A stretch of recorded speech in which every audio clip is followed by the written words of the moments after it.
पे जान भी कुर्बान है। इय्याक नअबुदु व इय्याक नस्तईन।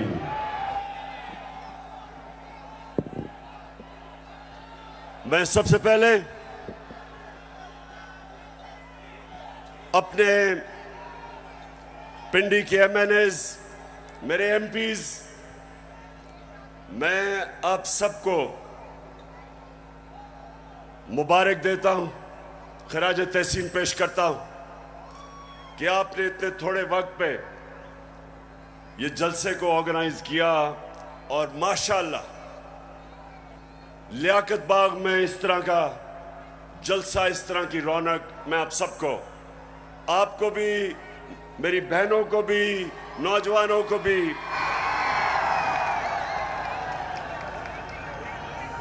अच्छा, आपने बड़ा संजीदा तरीके से मेरी तकरीर सुननी है, क्योंकि आज मेरे मुल्क में कैंपेन चल रही है और मैं उस कैंपेन के ऊपर भी आऊंगा। उस कैंपेन का एक ही मकसद है कि मेरी कौम को हकीकी तौर पे आजाद ना होने दो।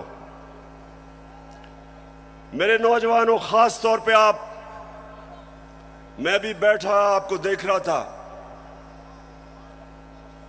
मुस्तकबिल आपका,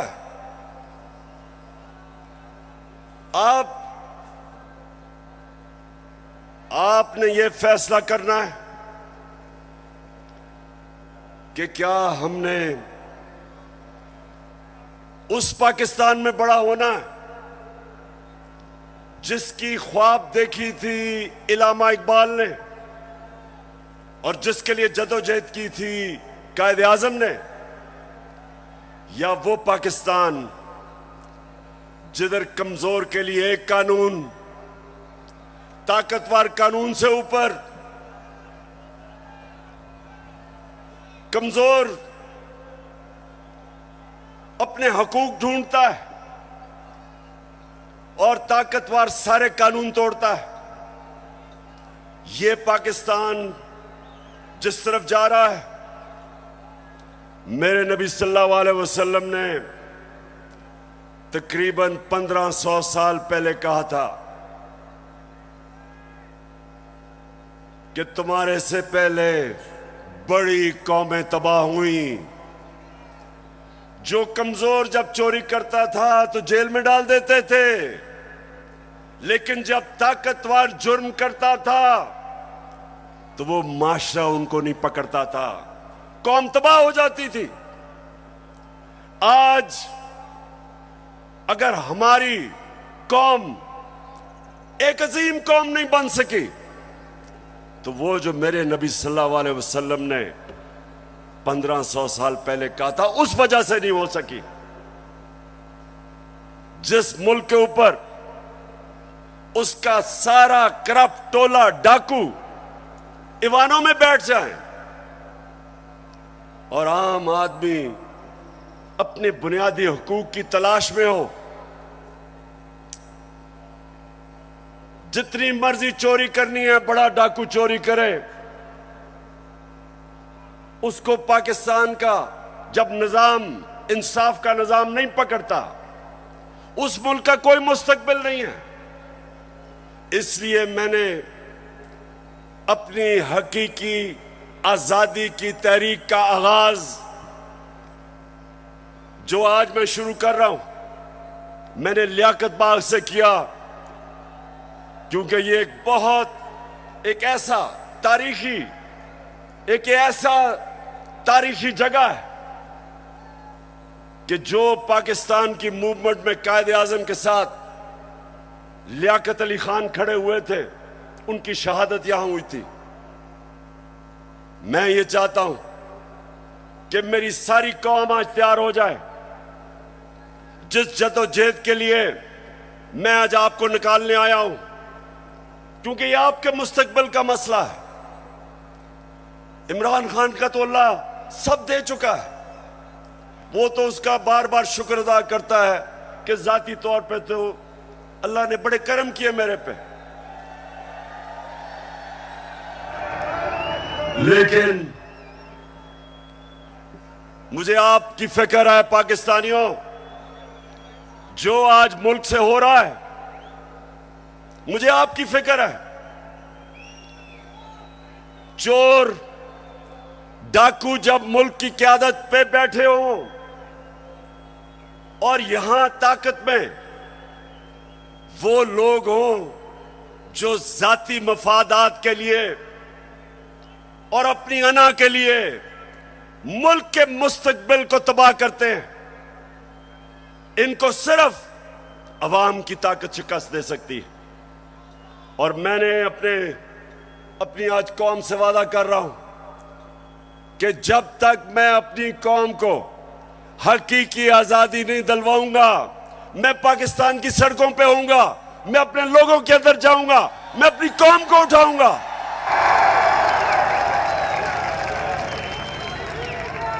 क्यों? नौजवानों सुनो, क्यों इमरान खान को हटाने की जरूरत पड़ी? क्यों बैरूनी साजिश, क्यों बैरूनी साजिश से इमरान खान को हटाया गया? जरा सुने वजह क्या थी। क्या इमरान खान मुल्क के पैसे चोरी करके बाहर बड़े बड़े महल्लात खरीद रहा था? क्या ये मुल्क के पैसे मनी लॉन्ड्रिंग कर रहा था? क्या लोगों की जमीनें चोरी कर रहा था, कब्जे कर रहा था,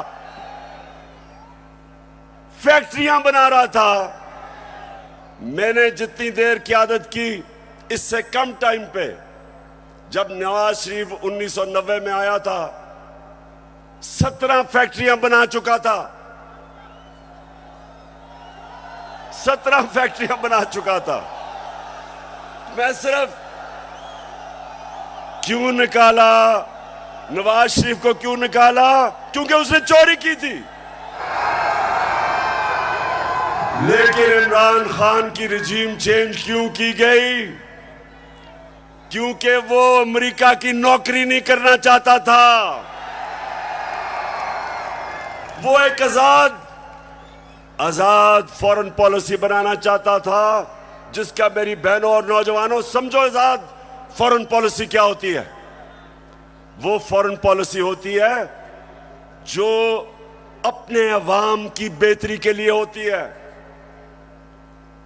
जो फॉरेन पॉलिसी दूसरे मुल्कों के मफादात की हिफाजत करने के लिए होती है और अपने लोगों को दूसरों के लिए कुर्बान करने के लिए होती है। उस फॉरेन पॉलिसी के खिलाफ मैं आया था। मैं ये नहीं चाहता था कि अमेरिका की जंग में मेरी कौम जाए और 80,000 मेरे लोग उस जंग के अंदर कुर्बान हो अमेरिका के लिए। मैं नहीं चाहता था कि अगर आप अमेरिका अफगानिस्तान में यहां से हमारे ऊपर से कोई कार्रवाई करे, मैं नहीं चाहता था कि मेरा मुल्क मुलव्वस हो उसमें। क्योंकि मैं क्यों चाहूं कि अफगानिस्तान से हमारे ताल्लुकात खराब हो? मैं चाहता हूं कि मेरी फॉरेन पॉलिसी हो जो मेरे लोगों की बेहतरी में हो। अगर रूस से मुझे 30 या 40% कम कीमत पे तेल मिलता था और मैं अपने लोगों को सस्ती पेट्रोल और फजलुर रहमान दूं, तो मैं क्यों ना दूं? दिल में हो नीयत साफ, तो हो इंसाफ, कहे इमरान खान। तो चली है अब तहरीक के होगा ठीक, ये प्यारा पाकिस्तान। दिल में हो तो मैं अगर हिंदुस्तान अमेरिका का स्ट्रेटेजिक एलाई, वो रूस से तेल खरीद सकता है और अपने लोगों को पेट्रोल और डीजल 25 रुपए लीटर कम दे सकता है, तो मैं क्यों ना दूं?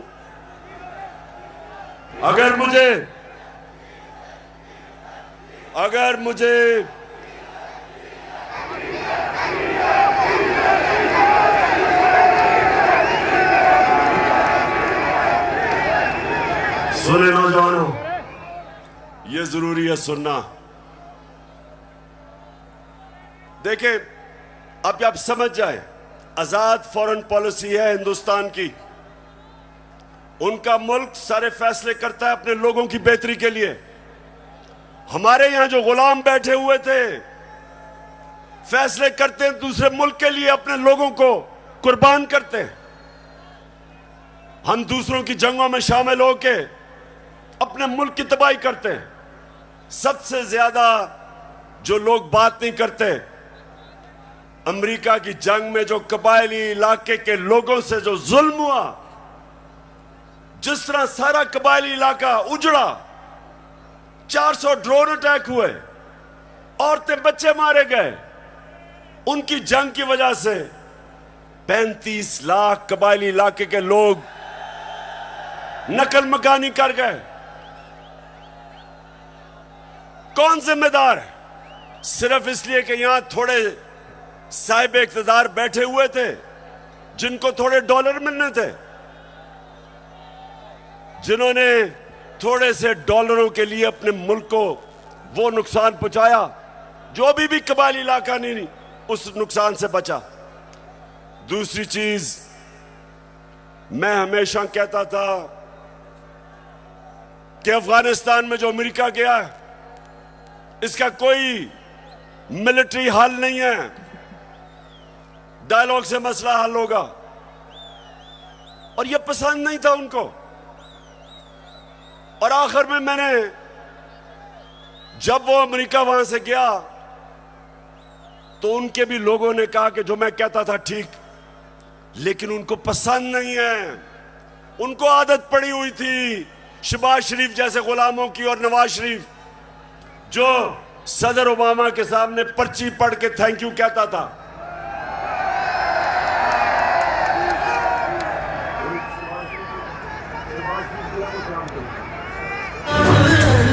खुदा के काबे से। अच्छा सुने, अब ये बड़ा जरूरी है आपने सुनना, क्योंकि मैंने आज आपको खास आगाज कर रहा हूं अपनी हकीकी आजादी की तहरीक, और मैं सबको तैयार कर रहा हूं।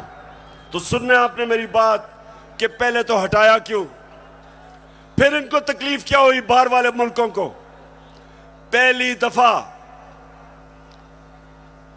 दफा पाकिस्तान का प्राइम मिनिस्टर OIC की मीटिंग में जाता है, यूनाइटेड नेशंस की जनरल असेंबली में जाता है, और क्या कहता है?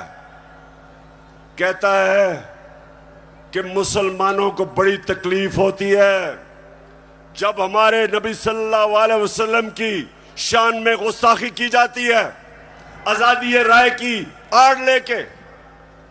सारे फोरम के ऊपर पहली दफा, बल्कि पाकिस्तान के लीडर ही नहीं, दुनिया में भी किसी मुसलमान लीडर ने यह बात नहीं की। और उसकी वजह से मुझे सबसे बड़ा फख्र यह है कि पहली दफा 2 मगरबी लीडर्स, रूस के प्रेसिडेंट पुतिन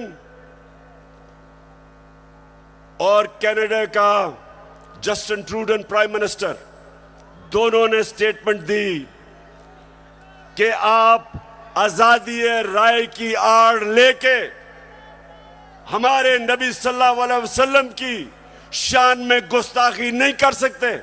यह कभी पहले नहीं हुआ।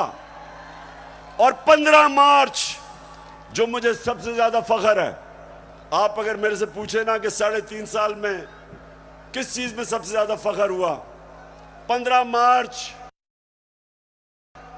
यूनाइटेड नेशंस ने फैसला किया कि एंटी इस्लामोफोबिक डे बनाया में।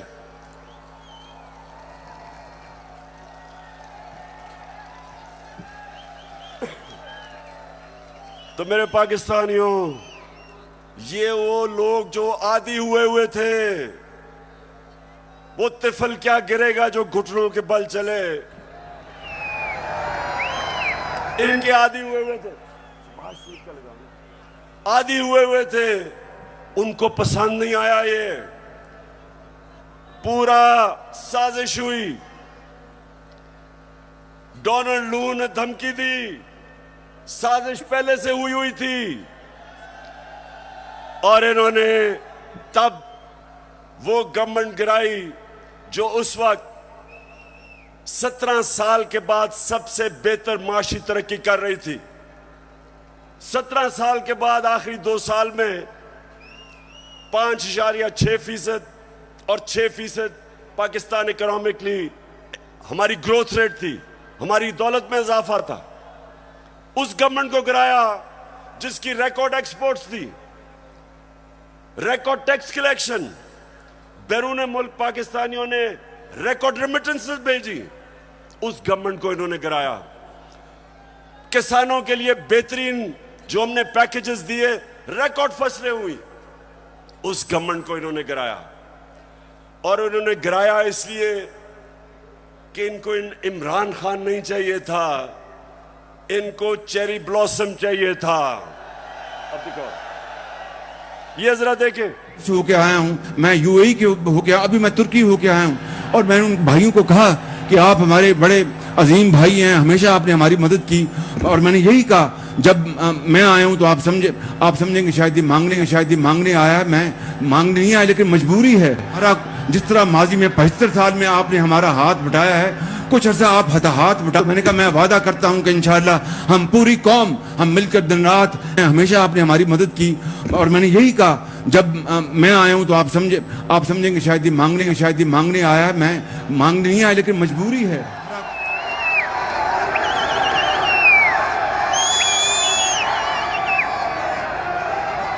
तो मेरे नौजवानों, मैं इसलिए आपके पास आया हूं, मैं भी मांगने नहीं आया, मैं आपको तैयार करवाने आया हूं कि अगर इस वक्त मेरी कौम खड़ी नहीं होगी, इस तरह के लोगों की गुलामी करेंगे जो कहता है कि जी हम तो भिखारी हैं, बेगर्स आर नॉट चूजर्स। तो मैं, अब सुने जरा मेरी बात, मैं अगली बात करना चाहता हूं। देखिए, पाकिस्तान में जब ये आए, अब मैं सिर्फ बताना चाहता हूं कि लोगों से हुआ क्या 4 महीने में। मुझे जितने लोगों ने बताया कि जब उनके पास बिजली के बिल आए, कौम के ऊपर गुजरी क्या, कि किस तरह उनको समझ नहीं आ रही, आम सफेद पोश लोगों को, कि बिजली के बिल दें, बच्चों की फीस दें, खाना दें।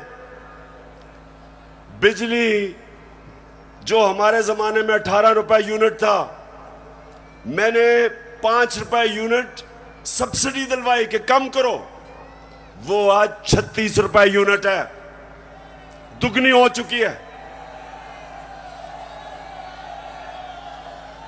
आज हमारी इंडस्ट्री जो सबसे तेजी से लार्ज स्केल मैन्युफैक्चरिंग तेजी से जो बढ़ रही थी, दौलत में इजाफा हो रहा था, सारे बर्रे सगीर में सबसे ज्यादा रोजगार पाकिस्तान में था वर्ल्ड बैंक के मुताबिक। तो इन्होंने जो महंगाई की है, बिजली की कीमतें बढ़ाई हैं, पेट्रोल और फजलुर रहमान की जो कीमत बढ़ाई है, उससे आप समझते कि कितना नुकसान हुआ है इंडस्ट्री, हमारी इंडस्ट्री को नुकसान, बेरोजगारी बढ़ रही है। हमारा तो यहां नौजवान आबादी है, अगर हम रोजगार नहीं देंगे ये लोग किधर जाएंगे? कितने लोग मुल्क से बाहर जा सकते हैं? तो ये जो मैं आज आपके पास सिर्फ अब आपको बताऊं कि इन्होंने जो सारे चोरों के टोला ने मिलकर कि जी बहुत महंगाई कर दी इमरान खान ने, मैं ये जरा आप सिर्फ थोड़ा आराम से सुने कि इन्होंने किया क्या है। पहले मैं आता हूं ताकि आपको पता है हमने हमजा कुकड़ी को शिकस्त दी, और आपको पता है उसका मुर्गी का कारोबार है। तो जब हम आए थे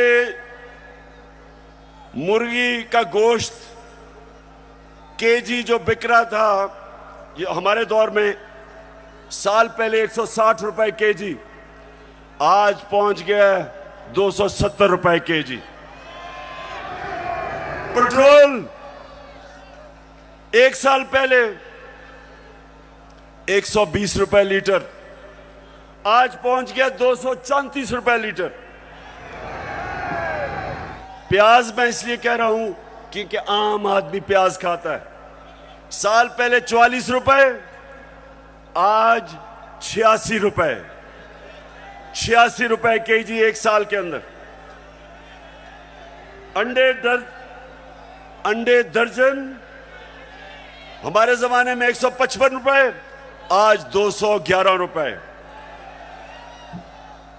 चावल साल पहले 95 रुपए, आज 121 रुपए। दाल माश आम आदमी खाता है, साल पहले 240 रुपए, आज 366 रुपए। चक्की का आटा साल पहले 70 रुपए केजी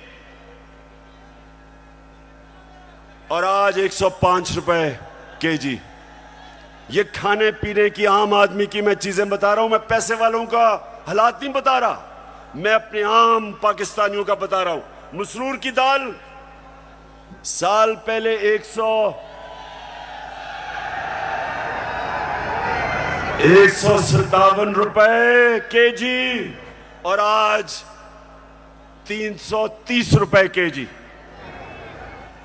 ये सुनते रहें, ये महंगाई कम करने आए थे। घी साल पहले 850 रुपए, आज 1420 रुपए। और जरा तीन चीजें सुन लें। देखें हमारे ऊपर कर्जे चढ़े हुए हैं।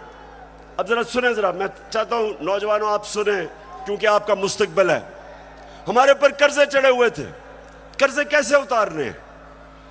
दौलत में इजाफा करके कर्जे उतरते हैं। आपकी जब फैक्ट्रियां चलती हैं, बाहर से सरमायाकारी होती है, आपकी किसानों की पैदावार बढ़ती है, दौलत में इजाफा होता है, उससे आप अपने कर्जे वापस करते हैं। मसलन मैंने दुकान के लिए कर्जा लिया, मैंने दुकान बना ली, अब मैंने कर्जा ले लिया। अब जब जैसे जैसे मेरी ज्यादा सेल होगी, मेरी दौलत में इजाफा होगा, मैं कर्जे वापस करूंगा। अब जब से ये आया क्या हो रहा है? बजाय दौलत में इजाफा होने के फैक्ट्रियां बंद हो रही हैं।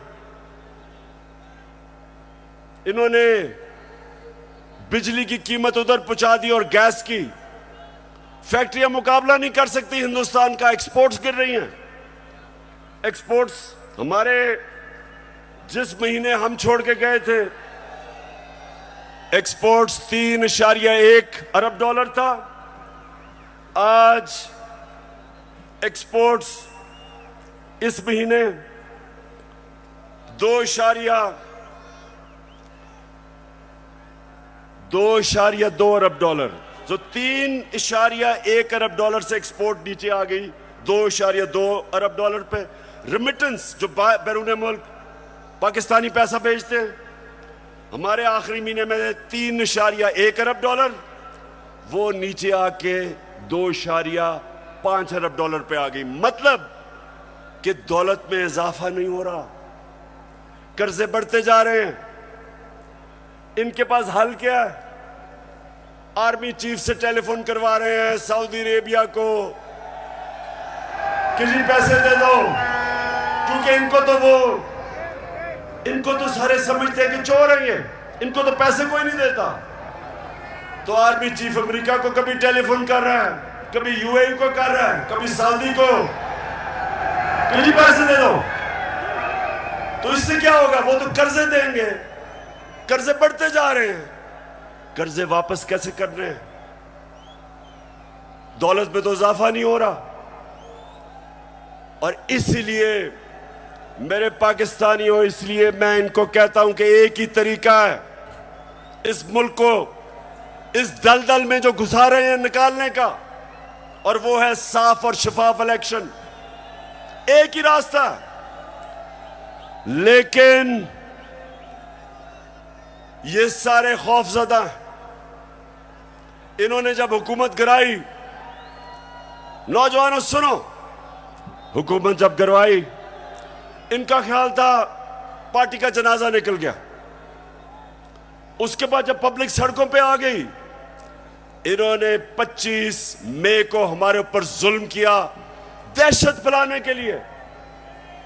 उसके बाद 17 जुलाई को बाई इलेक्शन हुआ पंजाब का, हमजा कुकड़ी फारग हो गया, हम जीत गए। सितम के कोहे गरा रूई की तरह उड़ जाएंगे हम महकूमों के पांव तले। ये धरती धड़ धड़ धड़केगी और अहले हुक्म के सहरुख पे जब बिजली कड़कड़ कड़केगी हम देखेंगे लाजिम है कि हम भी। तो जब 17 जुलाई धांधली के बावजूद ये जो इन्होंने चीफ इलेक्शन कमिश्नर बैठाया हुआ है, इसने पूरी खिदमत की मरियम की और हमजा की, पूरी कोशिश की, धांधली की, इंतजामिया इनके साथ, पुलिस इनके साथ।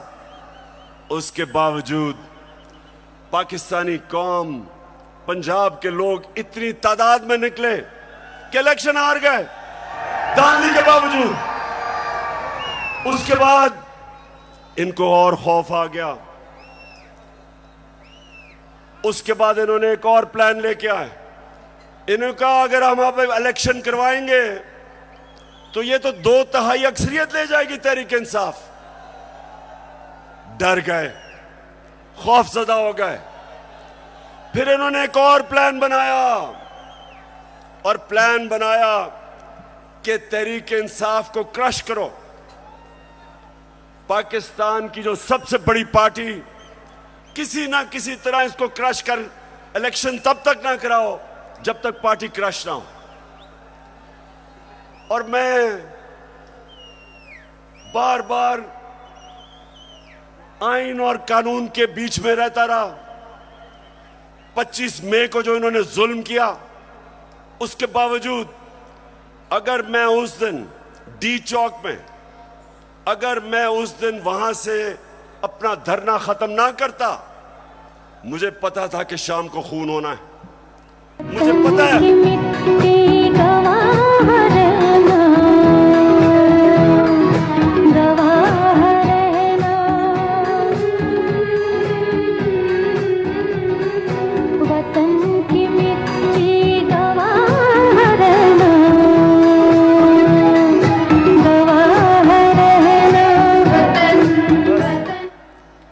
तो मैंने वापस इसलिए 25 मई को मैंने धरना इसलिए खत्म किया कि मैं नहीं चाहता था कि यहां तोड़ फोड़ हो, मैं नहीं चाहता था मुल्क में इंतशार हो, मैं नहीं चाहता था कि मेरे मुल्क को नुकसान हो।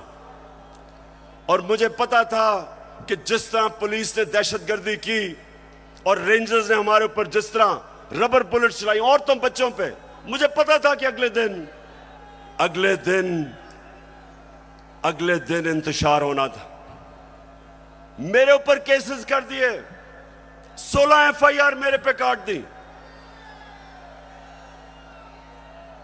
उसके बाद इन्होंने क्या किया, जरा गौर से सुने ताकि मैं आपको अपना अगला लाएअमल बताऊं। इन्होंने किया क्या? इन्होंने उसके बाद फैसला किया कि तहरीक इंसाफ को दबाया जाए। हमारे वर्कर्स के ऊपर FIRs, धमकियां,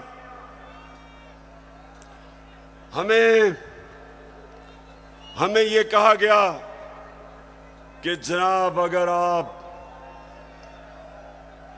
आप किसी किस्म का अगर आपने किसी किस्म का कानून तोड़ा तो सारा स्टेट की ताकत आपके ऊपर आ जाएगी। एक बहुत बड़ा इस्लामाबाद में तब्दीली भी हुई।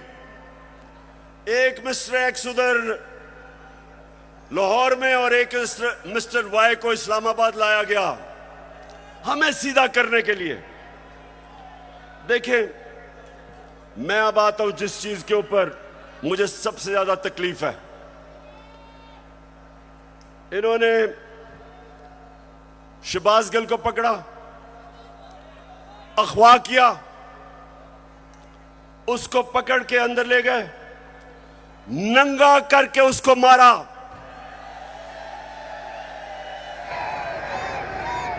दो तीन दिन तक मुझे तो पता नहीं चला। जब मेरे वकील मिलने गए, उन्होंने मुझे आके बताया कि उन्होंने उसका क्या हशर किया। अब शहबाज गिल, जरा मैं सारे पाकिस्तानियों का तो जरा गौर से मेरी बात सुने। वो एक प्रोफेसर है, वो अमेरिका में कॉलेज में पढ़ाता है। वो अपने मुल्क के लिए आया कि यहां वो भी एक नए पाकिस्तान के लिए जद्दोजहद करेगा।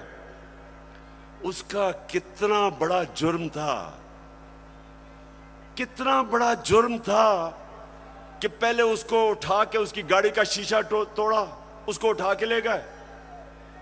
उसके ड्राइवर की बीवी को उठा लिया, 10 महीने की बेटी उसको ले गए और उसको नंगा करके इन्होंने उसको मारा, उसकी तस्वीरें बनाई। जब वो ज़हनी तौर पे जब वो डिस्टर्ब हुआ तो उसकी तस्वीरें बनाई। मैं वो लोग जिन्होंने ये किया, मैं उन सारों को आज उनसे मुखातिब हूं कि आप सोचें कि आपसे ये होगा, कभी हुआ तो आपके और आपकी फैमिली के ऊपर क्या गुजरेगी। सोचें, एक इंसान की आप डिग्निटी खत्म कर रहे हैं। उसको जानवर भी इस तरह की हरकतें नहीं करते। अल्लाह कुरान में कहता है कि मैंने इंसान को वो सलाहियत दी है कि फरिश्तों से भी ऊपर बना दिया, लेकिन साथ वो ये भी कहता है कि जब इंसान गिरता है वो जानवरों से भी नीचे चला जाता है। ये जो इन्होंने किया है, ये जानवरों से भी नीचे चले गए हैं। खुदा के काबे से सब बुत उठवाए जाएंगे, हम रहले सफा। फिर झूठ बोला जाता है।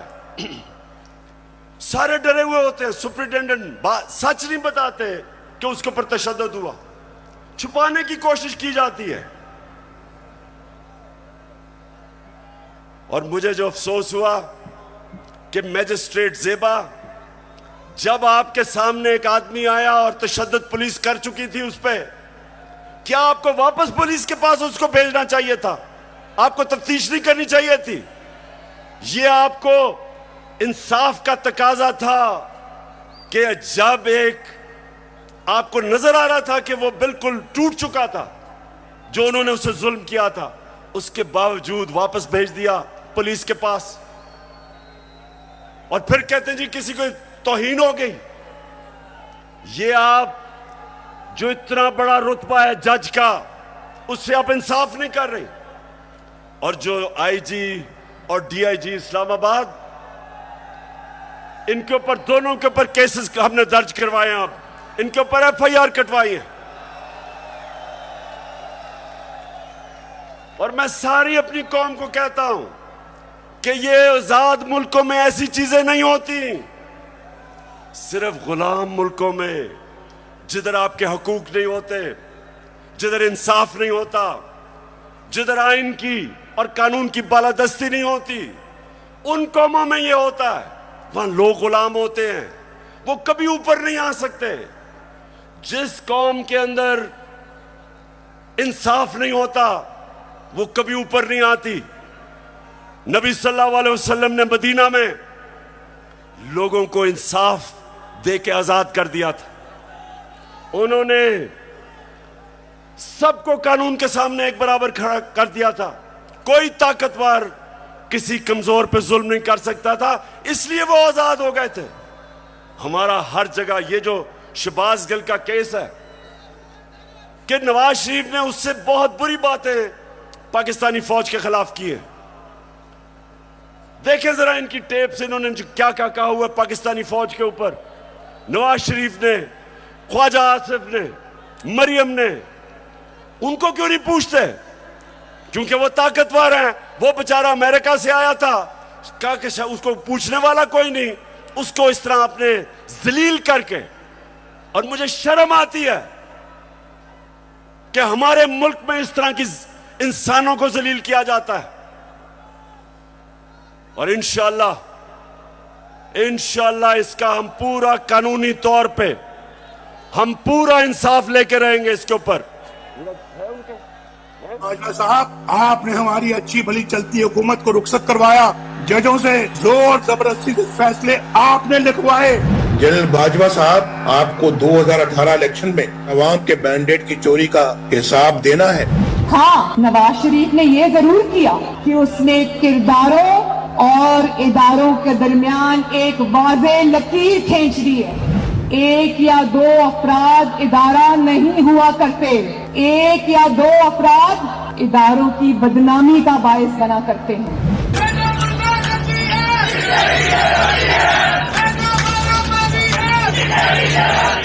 तुम हमें सियासत बतलाते हो, अपने हुदूद में रहो। इसराइल की नौकरी न किया करो। इसराइल के वजीफों पर पलने वाले जर्नलों, अपने हुदूद में रहो। बड़े बड़े रैंकों वालों से भी अपने आप को मुहतरम समझता हूँ, तो सीधे हो जाओ। और अगर बिगड़ोगे तो फिर अगर हम बिगड़ गए तो अफगानिस्तान में अमेरिका का क्या हश्र हुआ, खुदा की कसम यहाँ तुम्हारा वही हश्र होगा। और अभिनंदन की क्या बात करते हैं। मुझे याद है चीफ ऑफ आर्मी स्टाफ तशरीफ लाए, पैर कांप रहे थे, पसीने माथे पे थे। दफा के लिए ये पूरी इम्प्यूनिटी के साथ अपना सीना चौड़ा करके डिफेंस बजट को क्लेम कर रहे हैं और मांग रहे हैं कौम से। काम की हड्डियों से गोश्त तक जो है इन्होंने निचोड़ लिया है और उतार लिया।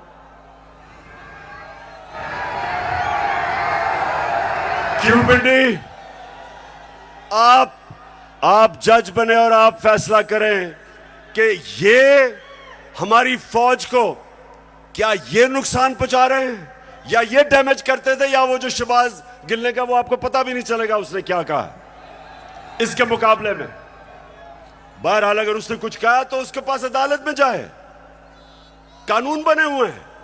लेकिन नंगा करके किसी के ऊपर तशद्दुद करना ये किसी भी इंसानी माशरे में नहीं होता। ये सिर्फ जानवरों के माशरे में, बल्कि वो भी मैं कहूंगा कि ऐसे नहीं होता। अच्छा, अब जो इनकी गेम है, इनकी गेम ये है कि ये शहबाज गिल को मिसाल बनाई जाए।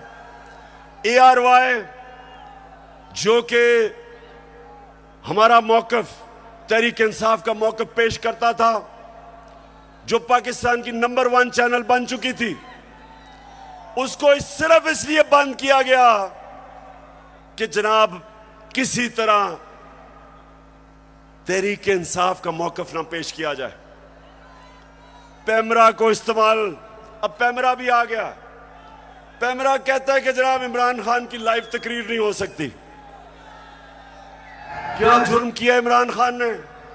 जुर्म ये किया है, सिर्फ जुर्म एक है कि वो कभी चोरों के टोले को तस्लीम नहीं करेगा। ये जुर्म है उसका। जमाने के अंदाज बदले गए। उसके बाद सोशल मीडिया, उनके बच्चों को पकड़ पकड़ के धमकियां दी जाती है। मीडिया की कोई बात करे उनको धमकी दी जाती है। तो मैं आखिर में अब मैं अपने न्यूट्रल से मुखातिब हूं।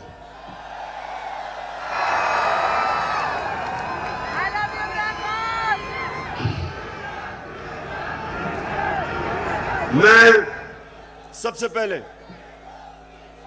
आपको यह बताना चाहता हूं, वो वाले जो 4 लोगों की स्टेटमेंट है ना,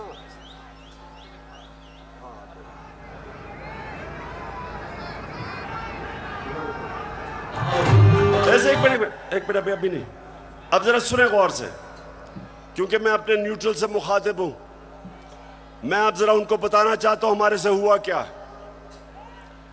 जब 25 मई को हमारे ऊपर पुलिस ने तशद्दुद किया, तो पुलिस के अंदर से मुझे बताया गया,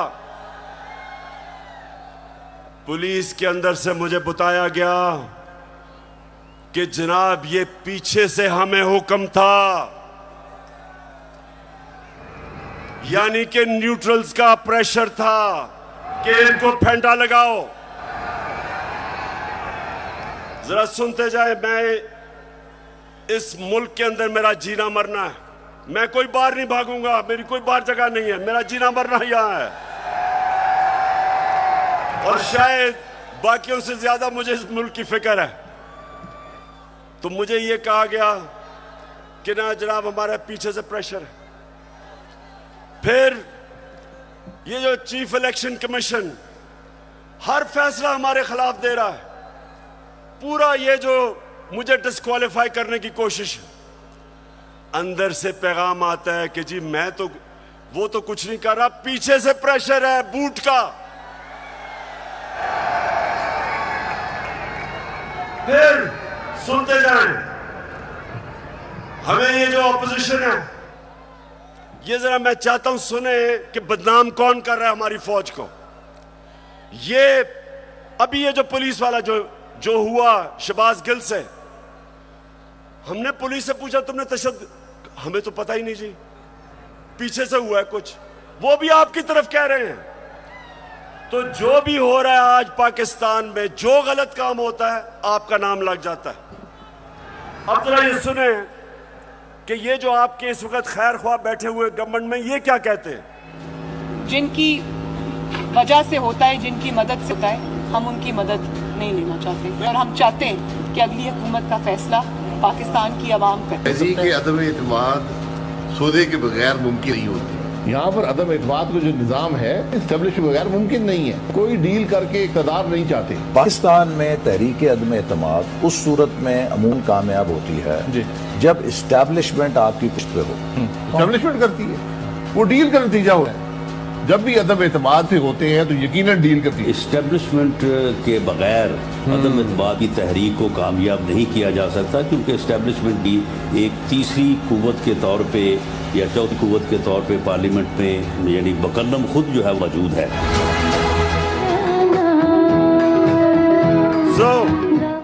सो मैं ये सवाल पूछता हूं, कौन किसको बदनाम कर रहा है। और उसके बाद जरा सुनते रहे, हमें पैगाम आता है, मेरे घर से कोई मिलने आता है, उसको टेलीफोन आ जाता है एजेंसी से जी कि जी आप क्या करने गए थे। मेरे घर में लोग मिलने आ रहे हैं, पुलिस खड़ी है नीचे, उनके जूते उतार रही है। ये पुलिस नहीं कर रही, पुलिस हमें खुद बताती है कि पीछे से न्यूट्रल्स का हुक्म है हमें। तो मैं आज पूछता हूं कि क्या आप न्यूट्रल हैं या नहीं हैं, बताएं हमें। और अगर नहीं है तो क्यों इस मुल्क को इतना नुकसान पहुंचा रहे हैं। अगर इन लोगों के साथ आपने खड़ा होना है, तो क्या आपका ख्याल है कि जो कौम 30 साल से इनको चोर समझती है, वो क्योंकि आज आप इनके साथ खड़े हैं, वो इनको पाक कर देगी, वो मान जाएगी कि ये नहीं, चोर नहीं है। आपको भी नुकसान पहुंच रहा है। मैं आज इसलिए कह रहा हूं सब कुछ कि मुझे पता है प्लान क्या बना हुआ है। जो मिस्टर वाई आया, मुझे पता है वो क्या प्लान बना के आया है कि मीडिया को दबाओ, आवाज बंद करो, इनको डराओ धमकाओ, शहबाज गिल को मिसाल बनाओ, इमरान खान को जेल में डाल दो। इमरान खान को जेल से कोई फर्क नहीं पड़ेगा। जो करना करो, जो करना करो। मैं अपनी कौम के सामने सारी कौम को इकट्ठा करूंगा, और अगर ये जो डिस्क्वालीफाई कर रहे हैं जी, फंडिंग केस या फलाना केस, जो भी आप करेंगे आप अपनी कौम को नुकसान पहुंचाएंगे। क्यों? क्योंकि सबसे बड़ी पाकिस्तान में इस वक्त नेशनल लेवल पे फेडरल पार्टी तहरीक एक ही है, तहरीक इंसाफ। सारे पाकिस्तान में है, सारे सूबों में है। ये मुल्क को इकट्ठा रख सकती है। कभी फौज अकेला मुल्क को इकट्ठा नहीं रख सकती, नहीं तो ईस्ट पाकिस्तान को इकट्ठा रख सकते। पॉलिटिकल पार्टी जो सारे मुल्क में इंसानों को इकट्ठा करती है, वो मुल्क को मजबूत रखती है। उस पार्टी को कमजोर करने का मतलब पाकिस्तान को कमजोर करना है। और अगर आप इसी पार्टी को दीवार से लगा देंगे, जो आप इस वक्त प्लान बना हुआ है, मैं आपको यकीन दिला रहा हूं कि यहां श्रीलंका वाला हाल होने वाला है। अभी तो हम आइन और कानून के बीच में चल रहे हैं, लेकिन जब एक पॉलिटिकल पार्टी हट जाएगी रास्ते से, तो जो हालात है पाकिस्तान में, कौन रोकेगा पब्लिक को? 22 करोड़ लोग हैं। श्रीलंका तो 2 करोड़ से थोड़ी सी ज्यादा उनकी पूरी आवाम है। यहां तो 22 करोड़ पाकिस्तानी है। जो हालात है, अगर इसमें आप पॉलिटिकल पार्टी को खत्म करके इन चोरों को ऊपर मुसल्लत करेंगे, नुकसान तो मुल्क है। और मैं इसलिए आखिर में कहता हूं कि इस मुल्क के पास सिर्फ एक रास्ता है, और वो रास्ता है साफ और शफाफ इलेक्शंस का। ये जो बाकी तरीके इख्तियार किए जा रहे हैं, एक वो सेटअप, एक जिनके पास पब्लिक में निकल नहीं सकते, जलसा वो नहीं कर सकते, उन लोगों को अगर, और 30 साल से जो चोरी कर रहे हैं, अगर आप समझते हैं कि ये कौम उनको एक्सेप्ट कर जाएगी, कौम भी नहीं एक्सेप्ट करेगी, कोई भी इन्हें एक्सेप्ट नहीं करेगा, ना बाहर इनकी क्रेडिबिलिटी, ना पाकिस्तान में। और आगे हमारे मुल्क के हालात बिगड़ते जाएंगे। ये कर्जे लेके और समझना कि जी मुल्क चलना शुरू हो गया, क्योंकि कई मुल्कों ने कर्जे दिए। ये कैंसर का इलाज डिसिप्लिन से हो रहा है। कर्जे बढ़ते जा रहे हैं, कर्जे का बोझ बढ़ता जा रहा है। ये इस तरह मुल्क नहीं चलेगा। जब तक पॉलिटिकल स्टेबिलिटी नहीं आएगी, माशी हालात ठीक नहीं होंगे। तो मैं आखिर में अपनी तकरीर खत्म करने से पहले बलूचिस्तान के लोग, सिंध के लोग और राजनपुर और डेरा गाजी खान जिधर सैलाब आए हुए हैं, उधर के लोगों के लिए एक तो हम दुआ भी करते हैं, और मैं सारी गवर्नमेंट्स को, पंजाब की गवर्नमेंट को कह रहा हूं कि पूरी तरह मदद करें हमारे इलाकों में। केपी की गवर्नमेंट को कहूंगा कि जो भी हम कर सकें बलूचिस्तान में करें, और जो भी हालात हैं, मैं चाहूंगा कि जो हमारे लोग बड़े खुल के ऐसे मौके पे मोबिलाइज होते हैं, इन लोगों की मदद करें, क्योंकि लोग इस वक्त सैलाब की वजह से बहुत मुश्किल में। और आखिर में मैं ये भी मुबारक देना चाहता हूं सबको कि अभी जो कराची में बाय इलेक्शन है, तहरीक इंसाफ जीत गई है। पाकिस्तान जिंदाबाद।